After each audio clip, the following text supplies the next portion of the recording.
Hello, beautiful people. My name is Kira, aka Words by Kira. And in this episode, we have the beautiful Tosi Ajayi on. She is one of my closest friends. Hey, girl.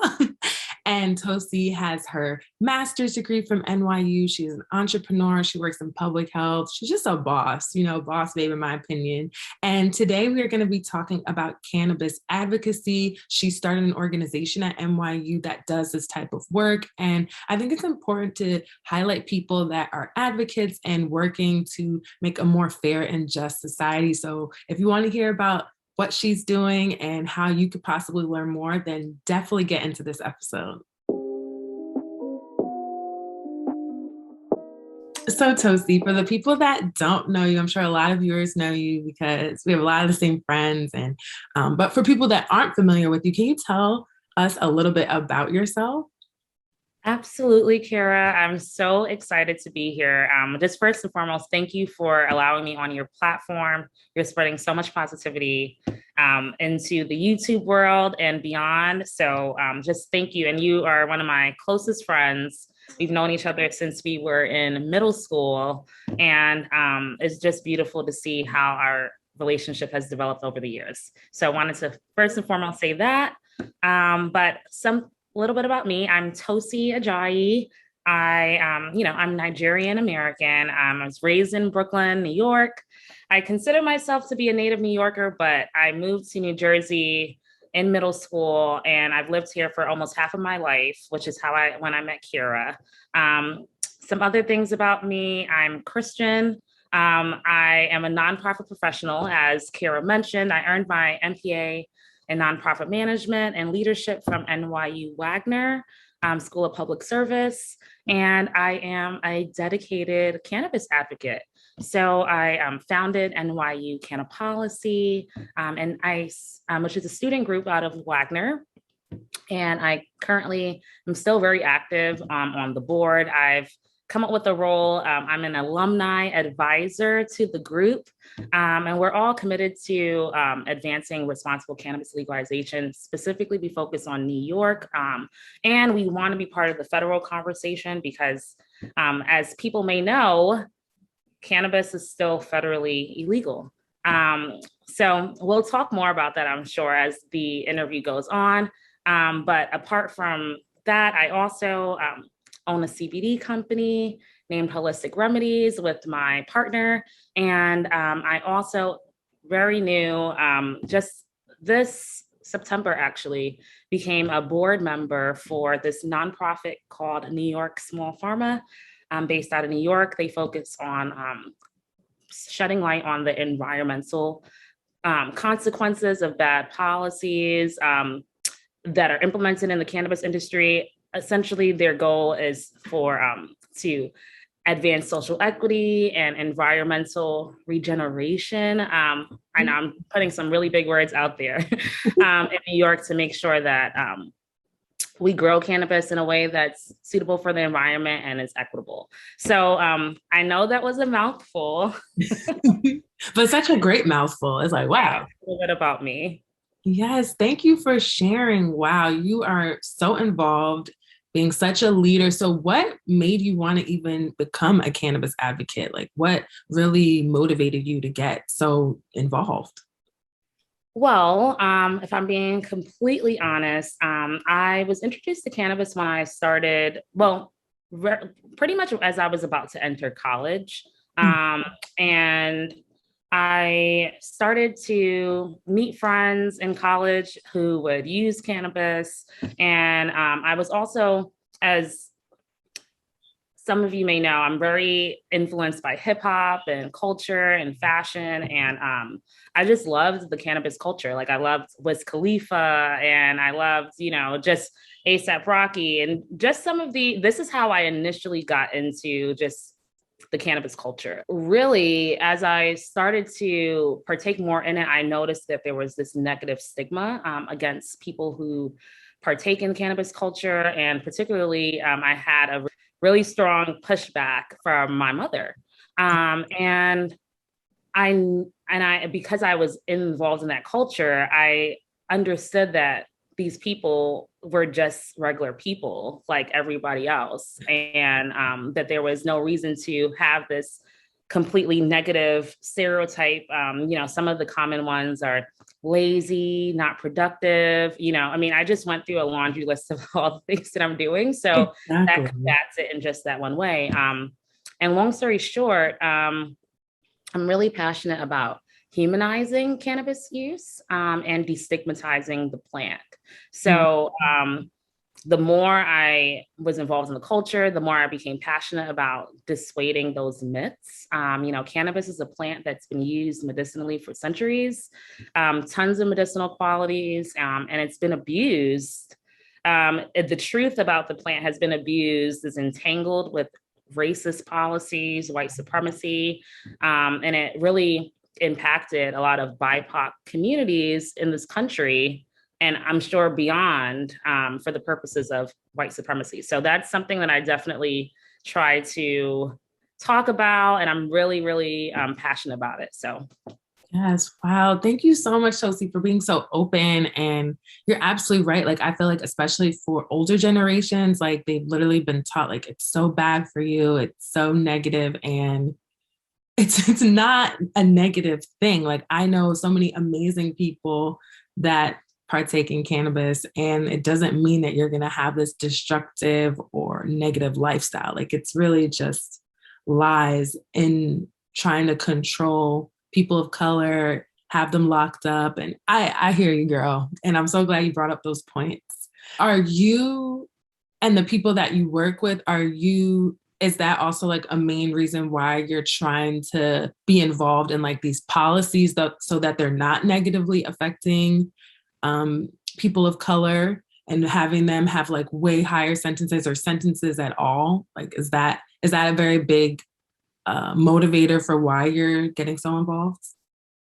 Absolutely. I feel like, last year when the George Floyd tragedy happened and the whole country was in mourning together, and finally we saw, white-led companies, and just it seemed like everybody was finally talking about racism in the United States and the racial reckoning, and that we need to do to overcome it.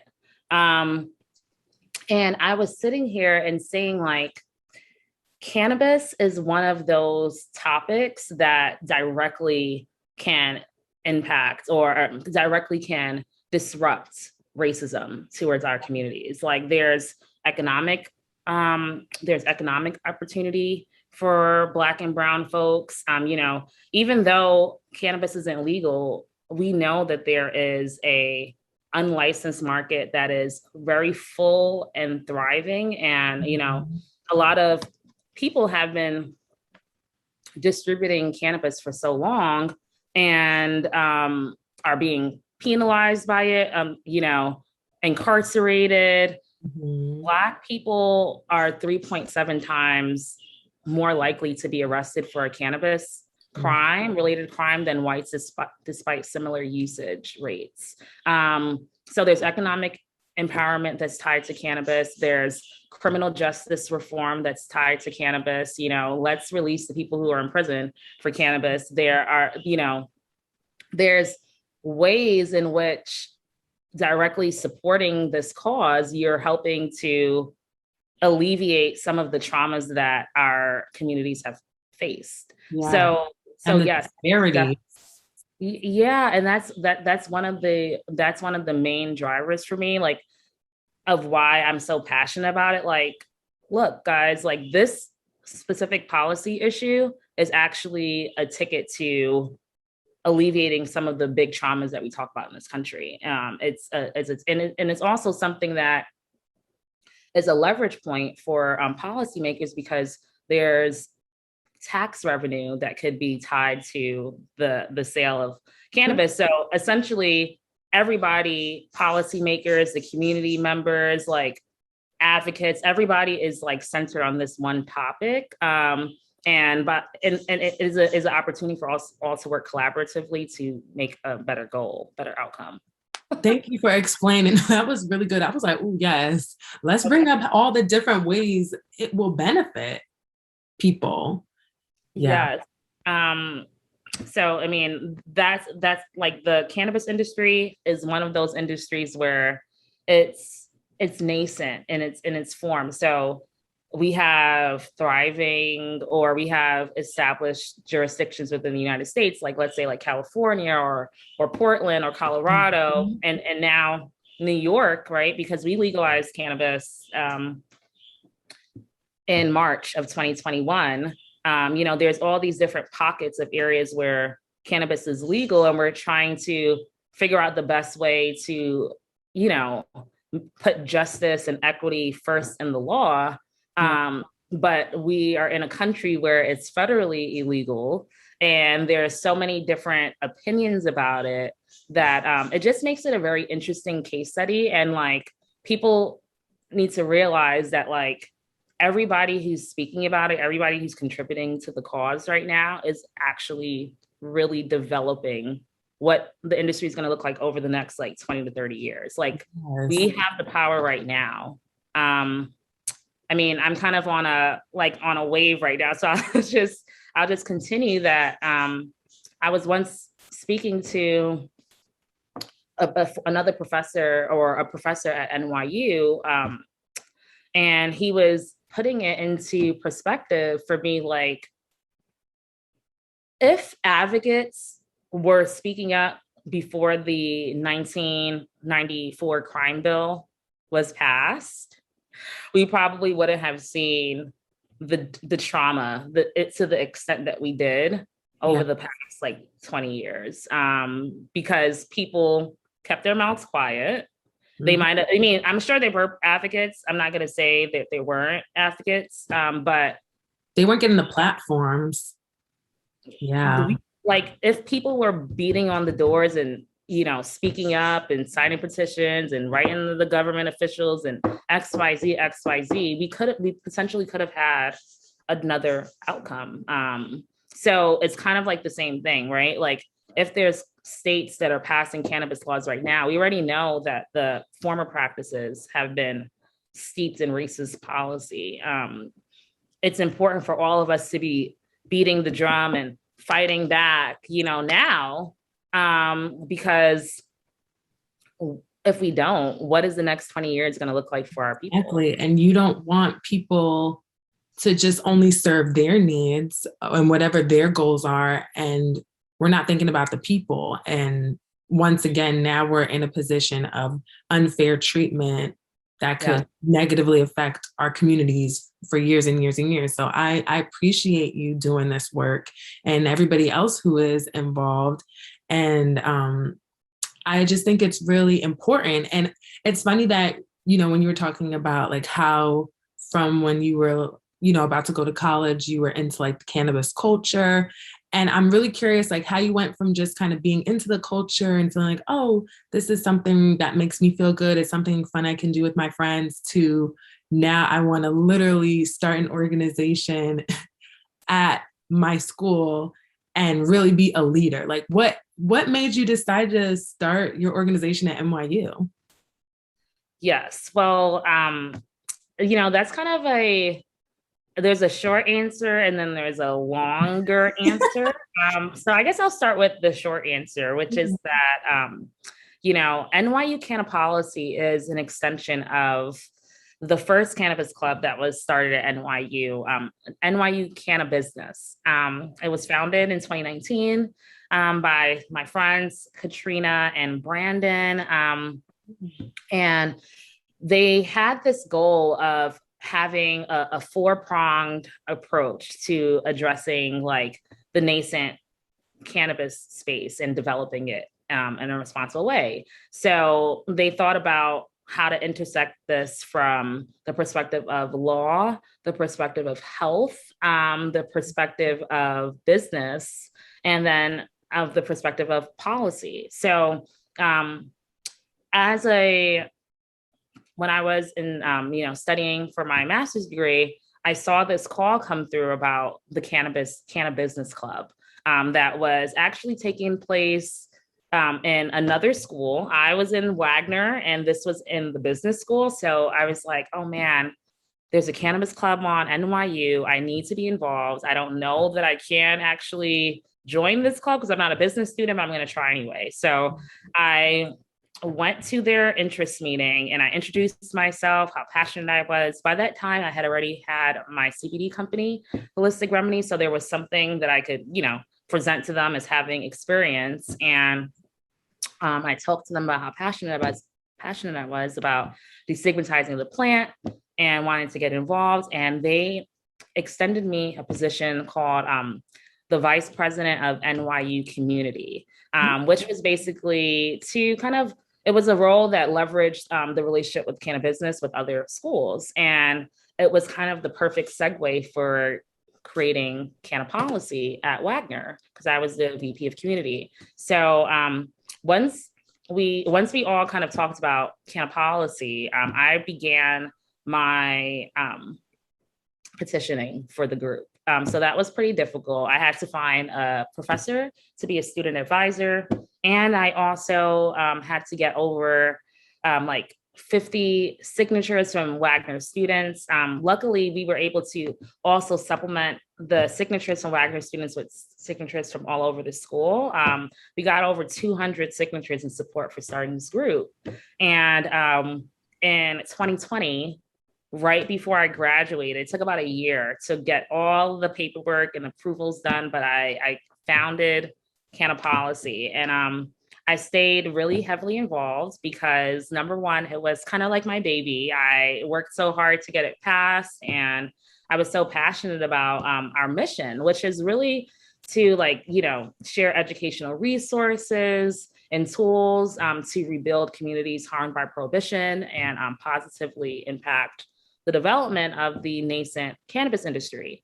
And I was able to recruit our founding board. I absolutely love the people who are running the group, who are students right now. Incredible, dedicated advocates and policy students. And, since we've started, we've been able to organize virtual information sessions, discussing equity, community and reinvestment, the intersection of cannabis and the environment, which I kind of touched upon earlier. Just a quick tangent about that, just to plug it in.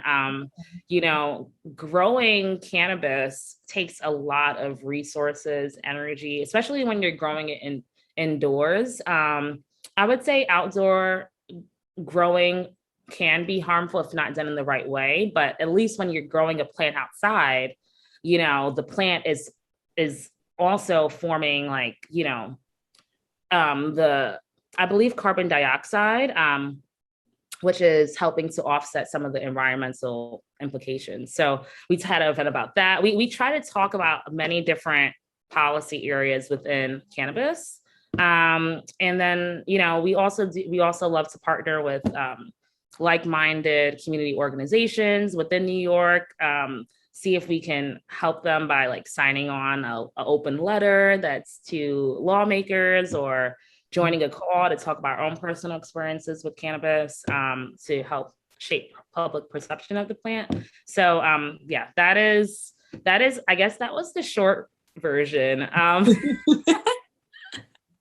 And I guess the long version is that, and I guess I'll try to make it really simple, which is that I feel like this work in some ways is divine. I kind of feel, I said I'm Christian and I always consult with God about everything. And I kind of feel like he exposes me to something within the industry, and then I step up to take a role in it, and then it leads me further into this cause, into this advocacy that I never.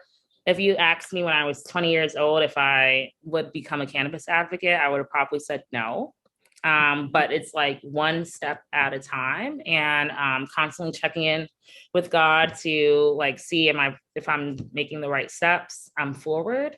And I feel like he's really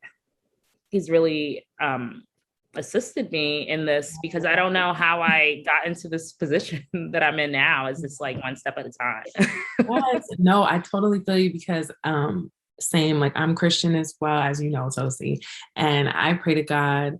And I think that when things just line up, like when you get a hunch, like, oh, let me try this, and then you meet someone who will help you, or they'll offer you an opportunity to be a leader in it, and then you just keep going, and then something else pops up. Now you're getting asked to speak at an engagement. I know you've spoken at different engagements. Like, I think things like that we should take notice of, and I definitely feel like it's God holding our hands and leading us and guiding us, and we shouldn't ignore those things. So I completely hear what you're saying. Okay, so now we're going to shift a little bit and talk about Holistic Remedies, your CBD company that you own with your partner. And you have such amazing products. I've bought some of your products. They're so good. And you've had this company for a few years now, Toes. So let's talk a little bit about Holistic Remedies. Like, what do you sell? And once again, like, what made you want to become an entrepreneur? Because that's different. Not everybody's built for that, but you guys are really shining. Oh, thank you so much, Kira, and for supporting our business. Yeah, Holistic Remedies, we started that in 2018, and it was really created because I was passionate about informing people about the medicinal benefits of cannabis. Whether it be skincare, like anti-inflammatory qualities, assisting with arthritis, assisting with nausea. Our business sells CBD products, and we sell a combination of skincare, edibles, and home goods that are kind of all centered around like holistic living, which is like thinking about your mind, body, and spirit and everything that you do, and love. So our body butters are really, really popular. They come in, we have like 6 incredible scents, from sweet to more savory, I guess. That would be like our cinnamon spice type of scent, or just like natural. We have what we call wild lavandula. It's just made with lavender essential oils, and all of the ingredients that we use are natural, no preservatives. And my partner, he hand makes the product. So it's really like, putting your love into the products and just thinking about how to help as many people as possible. As some of you may know, I even though I did get my master's degree from NYU, I got my bachelor's degree from Rutgers in public health. And I just always loved helping people. I also work in hospitals and things like that. So I would see people with conditions coming in and, always just trying to think about how can I help? How can I help? And then my business partner, he studied environmental science, and he was always passionate about using his hands and making things. He loves to cook. And he learned this ancient Peruvian recipe for a natural remedy in his botany class while he was at school. And he took that knowledge and combined it with CBD. And that's how we created our first product, which is we call it is the Cbd Love Bomb. On the jar, it says love in a jar. Just a short anecdote about that is when he started to make the product, we started to sample it to the community. And our dear friend, who her name is Sheena, she owns the Blueberry Cafe and Zucchini Bar in Newark, as well as Aquafit Water Bar. She's just an amazing entrepreneur and so supportive. She encouraged us and she said, Tosi, we were giving her samples and she was giving them to her customers. They all are tapped into the holistic living and things like that. And she started telling us, like, you guys have a gem here. Like this jar, this is like love in a jar. And it just stuck. So that's really like how we started. And then we just continued, again, similar to what I already mentioned, like God has a way of lining things up for you what is in your hand, when you work with what's in your hand, God will help you to cultivate it and let it grow. So that's kind of just how Holistic Remedies has continued to grow, one step in front of the other.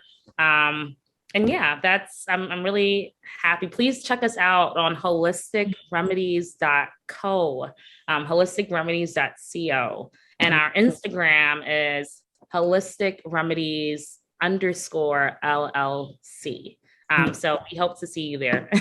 Yes, of course. And I will have all of that information in the description box as well, of course.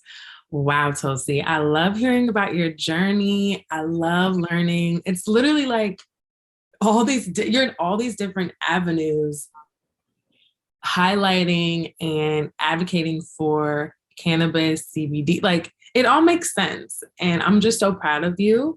And now I really want to ask you, for people that are really inspired by your story, by how this is impacting society as a whole, like, what can they do to try to help and push forward these more fair and equitable cannabis policies? Or what do you suggest for people to do if they want to help?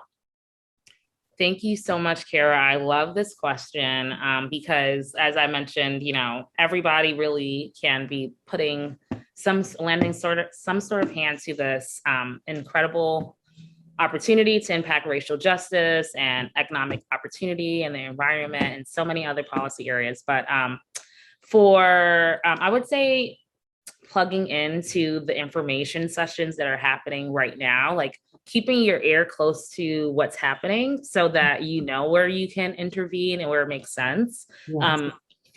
Because I'm a New Yorker / New Jerseyer, I've been a focus on those two areas. So in New York, there is what is called the Office of Cannabis Management. They were formed when the law passed, the Marijuana Regulation and Taxation Act, MRTA for abbreviation. But the Office of Cannabis Management pretty much oversees all of the implementation of the law in New York. And they always have public meetings. You can sign up by going to the website, just type in Office of Cannabis Management in Google, and sign up for the email alerts so you know when their meetings are. Join, listen. Here, if you don't like something, you can write one of those people who are appointed to the positions in the Office of Cannabis Management, the Cannabis Control Board. So that's one way. Also for New Jersey, is the Cannabis Regulatory Commission is the body that regulates cannabis implementation in New Jersey. And you can similarly go on the website.